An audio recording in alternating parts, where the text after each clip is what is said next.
The mornings in our village always began the same way, quiet, slow, and filled with the gentle sounds of life waking up. The first rays of sunlight slipped through the tall palm trees, painting the dusty paths in warm golden colors. Roosters crowed from distant yards, and the smell of wood smoke drifted through the cool air as women prepared breakfast over small outdoor fires. I often stood near the doorway of our small clay house, watching the village come alive. It had been 3 years since my father passed away, yet sometimes I still expected to see him walking down the narrow path toward home, his warm smile bright beneath the wide brim of his hat. My father had been a good man, kind, respected, and hard-working. When he died suddenly, it felt as though the ground beneath my feet had disappeared. The only family I had left was my stepmother. At first, I tried to believe that we would grow closer after his death. But time slowly revealed something I had not noticed before. She did not love me. One morning, as I swept the small courtyard, my stepmother stepped outside with a sharp look in her eyes. "Are you still standing there?" she snapped. "The water pots are empty. Go to the river before the sun gets too high." "Yes, mother," I replied softly, lowering my gaze. If you're enjoying this story so far, don't forget to like, share, and subscribe to the channel, and leave your thoughts in the comments below. I lifted the clay pot and balanced it carefully on my head before walking down the winding path toward the river. The red earth felt warm beneath my bare feet, and the gentle breeze carried the distant laughter of children playing nearby. Despite everything, the village was beautiful. The green fields stretched endlessly beyond the houses, and birds sang from the tall trees that lined the riverbank. At the water's edge, I knelt and dipped the pot into the cool, clear water. For a moment, I allowed myself to breathe and feel the quiet peace around me. Sometimes I dreamed of a different future. Maybe one day I would leave this small village. Maybe life would bring something unexpected, something better. But whenever I returned home, my stepmother's cold eyes reminded me that dreams were fragile things. That evening, as the sun slowly disappeared behind the hills, I noticed her watching me from the doorway again. There was something strange in her gaze, something dark and calculating. At the time, I didn't understand it. But soon, I would learn that the quiet life I believed I had was about to change forever. The morning the stranger arrived, the entire village seemed to buzz with excitement. I first heard the whispers at the river. Women who had come to wash clothes suddenly stopped their chatter and turned toward the dusty road leading into the village. "A big car is coming," one of them murmured. "Not just any car," another woman replied, shielding her eyes from the sun. "They say it belongs to a very rich man from the city." Curiosity spread quickly, and soon many villagers began walking toward the center of the village where the old baobab tree stood. I balanced my clay pot carefully and followed at a distance, unsure of what to expect. When I arrived, the crowd had already gathered. And there it was, a long, shining black vehicle unlike anything our small village had ever seen. Its polished surface reflected the golden sunlight, and 2 men stood beside it wearing clean suits that looked far too expensive for our dusty roads. Then the car door opened. A tall man stepped out, dressed in a simple but elegant outfit. Though his clothes were modest, everything about him carried an air of quiet power. His watch glimmered in the sunlight, and the villagers immediately stepped back with respect. "That must be him," someone whispered. "The billionaire." I later learned his name was Mr. Adewale, a wealthy businessman known throughout the country. He had come to the nearby town to invest in farms and businesses, but he had insisted on visiting the village as well. At first, I stayed near the edge of the crowd, hoping not to draw attention. But fate had other plans. An elderly woman carrying a heavy basket stumbled near the well. Without thinking, I hurried forward. "Careful, Mama," I said gently, taking the basket from her hands. "Let me help you." The old woman smiled gratefully as I walked her to a nearby bench beneath the tree. "I don't know what I would do without kind children like you," she said. I didn't realize that someone had been watching the entire moment. When I turned around, I saw the tall stranger standing only a few steps away. His eyes rested on me with quiet curiosity. "You helped her without hesitation," he said warmly. "That is rare." I felt my cheeks grow warm, and quickly lowered my gaze. "It was nothing, sir," I replied softly. But behind the crowd, another pair of eyes had also been watching. My stepmother stood near the doorway of our house, her arms folded tightly, and as she looked at the billionaire's growing interest in me, something dark flickered across her face. In that moment, I felt a strange shift in the air. Hope had just entered my life, but so had jealousy. That evening, the village felt unusually alive. Word about the billionaire visitor had spread quickly, moving from house to house like a restless wind. Children ran along the dusty paths repeating the story, while elders gathered beneath the old baobab tree, discussing the rare event with excitement. But inside our small clay house, the air felt heavy and strangely quiet. I knelt near the cooking fire, stirring a pot of vegetable stew as the warm orange flames flickered against the walls. Outside, the sun was slowly setting, casting long shadows across the courtyard.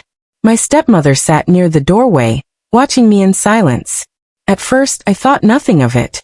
She often looked at me with cold eyes, but that evening there was something different in her expression, something sharper. Finally, she spoke.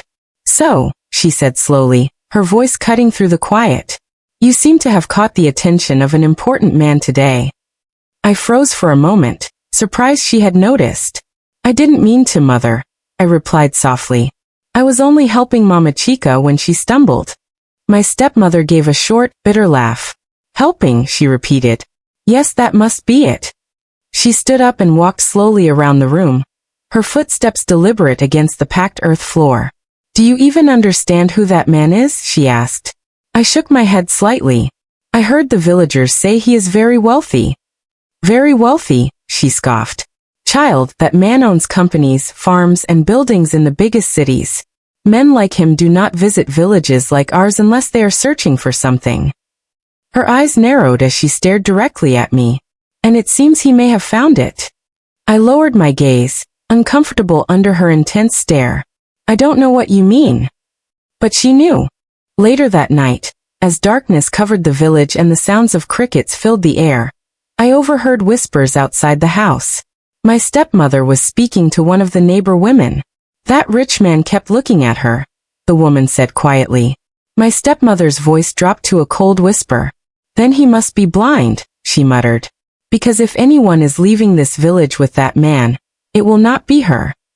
A chill ran through me as I listened from behind the thin wall. In that moment, I realized something I had never fully understood before. My stepmother didn't just dislike me. She envied me. And envy, I would soon learn, could grow into something far more dangerous. The next morning, the village was buzzing again. News had spread that the wealthy visitor would return before leaving for the city. Some people believed he wanted to meet the village elders. Others whispered that he had come for a more personal reason. I tried not to think about it. After all, men like him lived in a completely different world from someone like me. That afternoon, I walked to the river as usual, carrying the clay water pot on my head. The sun was bright, and the wind gently rustled the tall grasses along the riverbank. For a moment, everything felt peaceful again. But back at home, something very different was unfolding. While I was gone, the billionaire arrived at our house. My stepmother greeted him warmly at the door, wearing her finest wrapper and a wide smile that she rarely showed. "Welcome, sir," she said sweetly. "Please come inside." The man looked around the courtyard. "I came to speak with your daughter," he explained politely. "The young woman who helped the elderly lady yesterday." My stepmother's smile did not fade, but her eyes darkened for a brief moment. "Oh," she said slowly. "You mean my daughter?" "Yes," he replied. "I was hoping to speak with her. I admire her kindness." My stepmother sighed dramatically and lowered her head as if she were carrying a heavy burden. "Sir, I wish you had come sooner." The billionaire frowned slightly. "What do you mean?" "My daughter is already promised to another man," she said softly. The words were spoken so smoothly that they sounded almost believable. "He comes from a respectable family, and the arrangements have already been made." The billionaire's expression changed with quiet disappointment. "I see," he said after a moment. But my stepmother quickly stepped closer, lowering her voice. "However, I am a widow," she continued carefully, "and I have managed this home and family alone for many years." She lifted her eyes toward him.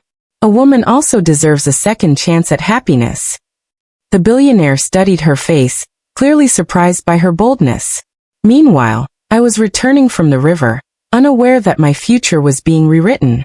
As I approached the house, I saw the black luxury car parked outside again. My heart began to beat faster.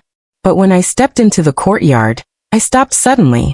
The billionaire stood beside my stepmother, and their hands were clasped together. She turned to me with a victorious smile.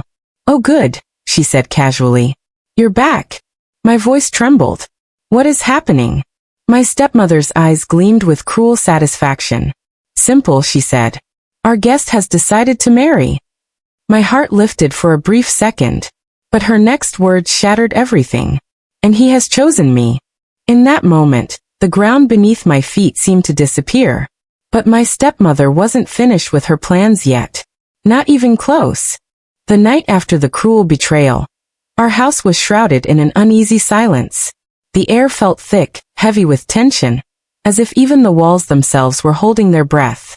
I sat on the edge of the small straw mat that served as my bed, my hands clasped tightly in my lap, unable to understand how my life had changed so quickly.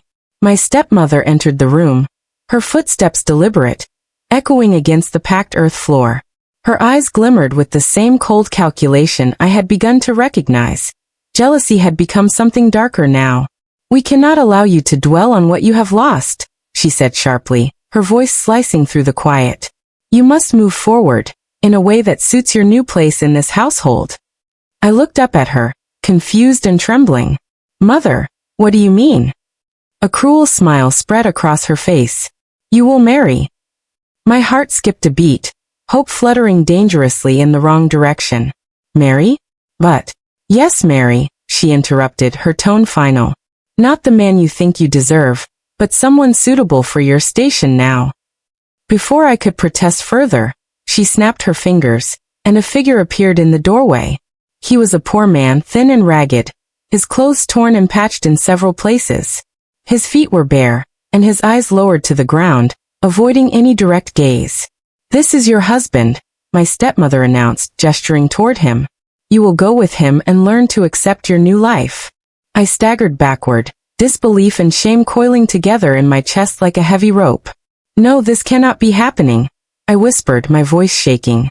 The beggar, my supposed husband, nodded politely, though his expression was calm, almost resigned. I will do as is required," he said quietly, his voice soft and steady, yet it only added to my humiliation. I turned toward my stepmother, my eyes wide with desperation. "Mother, please. You cannot do this."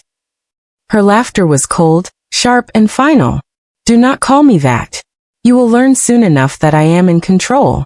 Your dreams of grandeur are over. This is your fate now." Outside, the village seemed oblivious to my personal disaster. Children laughed and ran past our home. The wind rustled the tall grasses, and the evening sun painted the red earth in gentle shades of orange and gold. It felt like the world itself was mocking me. Life moving forward, indifferent to my suffering. That night, as I followed the beggar down the narrow path toward his small, crumbling hut, I realized the full weight of my stepmother's cruelty. The life I had hoped for had been stolen, replaced with a reality so harsh it burned with humiliation. And yet in the quiet of that humble home, something deep inside me refused to break. Even in despair, a spark of hope lingered, unaware of the strange, hidden truth that would soon begin to unfold. The next morning, sunlight filtered gently through the cracks in the walls of the beggar's small hut. Dust motes floated lazily in the warm light, and the faint scent of dried herbs and smoke clung to the air. I awoke on the thin mat that had been laid for me, my body stiff from a night spent on the hard floor. The beggar was already awake. He sat cross-legged near the doorway, carefully arranging a few pieces of firewood while humming a soft, unfamiliar tune. His hands were rough, calloused from labor, but his movements were precise and careful, almost reverent. I hesitated to speak. "Good morning," I murmured, unsure of how to greet someone I was forced to call my husband. He looked up and offered a gentle smile. "Good morning," he said, his voice calm and steady, carrying no trace of arrogance or judgment. "I hope you slept well." I frowned, unable to hide my confusion. Well as one can, I suppose." He chuckled softly, a warm, quiet sound that filled the small space without being overbearing. Sleep is a gift, even in humble surroundings. You will grow accustomed to it in time. Despite my bitterness, I found myself noticing the small details of this life I had been thrown into. The hut, though simple, was tidy. The walls were adorned with a few hand-drawn sketches of the village, and a clay pot of fresh water sat neatly on a small wooden stool. Outside, the sounds of roosters crowing and children playing carried faintly on the morning breeze, reminding me that life continued, indifferent to my suffering. Over the next few hours, I watched him move through his day with quiet dignity. He collected firewood, swept the hut, and prepared a humble breakfast of maize porridge, sharing it without ceremony. He asked about me politely but never pried into my thoughts or my anger. "I am sorry for how things began," he said gently one afternoon, as we sat under the shade of a mango tree. "Life can be cruel, and yet we must live with courage. You are stronger than you know." I blinked, startled by his insight. There was a wisdom in him that went beyond his ragged clothes, a kindness that made it impossible to hate him entirely. For the first time since my stepmother's betrayal, I felt a small stir of calm in my chest. Perhaps this life, though forced upon me, was not entirely without hope. As the sun dipped toward the horizon, painting the sky in shades of pink and gold, I realized that beneath the beggar's humble exterior, there might be more to him than anyone could imagine. A truth that I was only beginning to sense. And so, my reluctant days with him began, each moment teaching me patience, humility, and the strange, quiet strength of a man who was far more than he seemed. The morning sun rose in soft, golden rays, spilling over the red clay rooftops of the village. Birds called from the tall mango trees, and the scent of fresh earth after last night's rain hung in the air. I stood near the doorway of the humble hut, helping him sweep the floor, as I had done countless times before. But today there was something different in the air, a quiet tension that made my chest tighten. He paused mid-sweep and turned to me, his dark eyes catching the sunlight in a way I had never seen before. There was a calm certainty in his gaze, a steadiness that made me uneasy. "Sit," he said softly, motioning to the small woven mat near the fire. I obeyed, unsure of what was coming, my heart beating fast. "I cannot keep this from you any longer," he began, his voice steady but gentle. "You deserve the truth, though it may shock you." I frowned. "What do you mean?" I whispered, my voice barely audible over the faint rustle of leaves outside. He reached behind him and pulled a small key from his ragged wrapper. Then, from beneath a loose floorboard, he revealed a bundle of documents, deeds, and a thick leather envelope. My eyes widened as I realized the papers were for vast lands, farms, and businesses. Wealth that seemed unimaginable for someone I had believed to be a beggar. "I am not what you think," he said quietly, his eyes searching mine.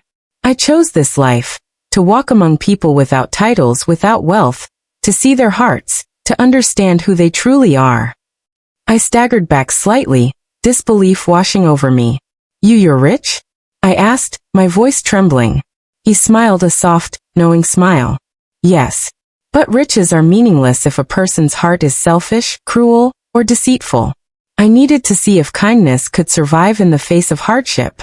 And you have shown a heart of courage and compassion from the beginning." I felt tears prick at my eyes, emotions twisting between shock, relief, and awe. "All this time you were testing me?" I whispered, barely able to process the revelation. He knelt beside me, his hand brushing lightly against mine. "Not a test of obedience nor endurance, but of the spirit. You have been true, even when life was cruel. And that is worth far more than gold or titles." Outside, the village carried on unaware, the children still laughing, the wind rustling through the fields, but inside the tiny hut, my world had shifted completely. For the first time since my stepmother's betrayal, hope surged through me. The man I had thought of as a beggar, the man I had feared and resented, was now the architect of my new destiny. And in that revelation, I understood. Life's most extraordinary blessings often come disguised, waiting for the right heart to recognize them. The city skyline glimmered in the late afternoon sun, towers of glass and steel reflecting the fading light like mirrors of a world far removed from our dusty village. In a grand apartment atop one of these towers, my stepmother paced restlessly, her fine silk wrapper rustling with each impatient step. She had expected wealth, luxury, and influence to secure her happiness. The billionaire she had stolen, the man she had manipulated so cunningly, had seemed the perfect prize. But appearances, as she would soon learn, are often deceptive. A sharp knock on the ornate door interrupted her pacing. She spun around, forcing a smile. Yes, Kumain. The billionaire entered, his expression calm but unwavering, his eyes holding a quiet judgment that made her pulse quicken. He had always been a man of measured words, but tonight there was something in his gaze that unsettled her. Mother, he began, his voice formal. I have discovered several inconsistencies, not just in your story, but in your intentions. Your actions were driven by greed, not by any genuine affection. My stepmother's smile faltered. I don't understand, she stammered. I've done everything to please you. He shook his head slowly. You sought my wealth, not my heart. And wealth without integrity, without honesty, is a hollow victory. I cannot continue this marriage under these circumstances. Her face drained of color. No, you cannot do this to me. You deceived me, he interrupted, his voice steady. I allowed myself to believe in your love, but your intentions have been clear all along. I will not be bound to someone who values riches over humanity. Tears welled in her eyes, not of regret, but of frustration and disbelief. She had planned her life around the illusion of power and prestige, but now, standing in the luxurious apartment that should have been her kingdom, she felt the emptiness of her choices. He turned to leave, his footsteps echoing in the high-ceilinged room. Perhaps one day you will understand, he said over his shoulder, that the heart cannot be bought, and greed always carries its own punishment. The door closed behind him with a firm click. Silence fell, broken only by the faint hum of the city below. She sank onto the velvet armchair, staring out at the horizon where the sun bled into shades of crimson and gold. For the first time, the reality of her actions struck her with full force. Her schemes, her envy, her cruelty, they had achieved nothing. She had lost everything, and there was no one to blame but herself. Outside, life continued in the city and the village alike, indifferent to her suffering. But inside her heart, a harsh lesson had taken root. That those who harm others for selfish gain will inevitably face the consequences of their own actions. And somewhere, far away in the village, the truth of justice quietly unfolded, preparing the way for a brighter, kinder life that awaited me. The morning sun rose slowly over the village, spilling golden light across the red clay rooftops and the green fields that stretched toward the horizon. Birds chirped cheerfully, and the scent of fresh earth mixed with blooming wildflowers filled the air. For the first time in what felt like an eternity, I stepped outside our small hut with a heart unburdened by fear, resentment, or despair. Beside me, he walked with a quiet confidence, his hand brushing lightly against mine. The man I had once thought was nothing more than a beggar, the man I had feared and resented, was now my partner in life, a companion whose heart was richer than any treasure I had imagined. Good morning, he said softly, glancing at me with that gentle smile that had become so familiar. Good morning, I replied, smiling back, feeling warmth spread through my chest. It feels different today. It does, he agreed, looking toward the distant hills where the sun's light spilled into the valleys. Because today, you see the world not as something that has wronged you, but as something that has taught you. We walked along the narrow dirt path that led past the mango trees and the small river, where the water glimmered like liquid silver. Children ran by, laughing and shouting, waving to us as we passed. Farmers tended their fields, and the villagers went about their daily work with a rhythm that was both simple and beautiful. I used to think wealth was money, I admitted, my voice quiet. I thought happiness came from riches or status. But now I see, it comes from kindness, honesty, and love. From the people who truly care, not the things they possess. He stopped and turned to me, his dark eyes reflecting the sunlight. You have learned what many never do, he said. True wealth is measured not by gold or land, but by the heart's capacity to give and to forgive. I felt tears prick at the corners of my eyes, but this time they were not tears of sorrow. They were tears of gratitude and hope. We reached a small hill overlooking the village, and together we stood in silence, watching the life around us. The world was the same as it had always been, yet everything felt new. My past, with its betrayals and heartbreaks, had led me here, to this moment of clarity, peace, and genuine happiness. I squeezed his hand gently. "I am ready," I whispered. "Ready for this life with you no matter what comes." He smiled, and together we walked down the hill toward the village, our steps light, our hearts full. And in that quiet dawn, I realized that the greatest treasures are not hidden in wealth or titles, but in integrity, compassion, and love, the true riches of life. It was not just a new day, it was a new beginning.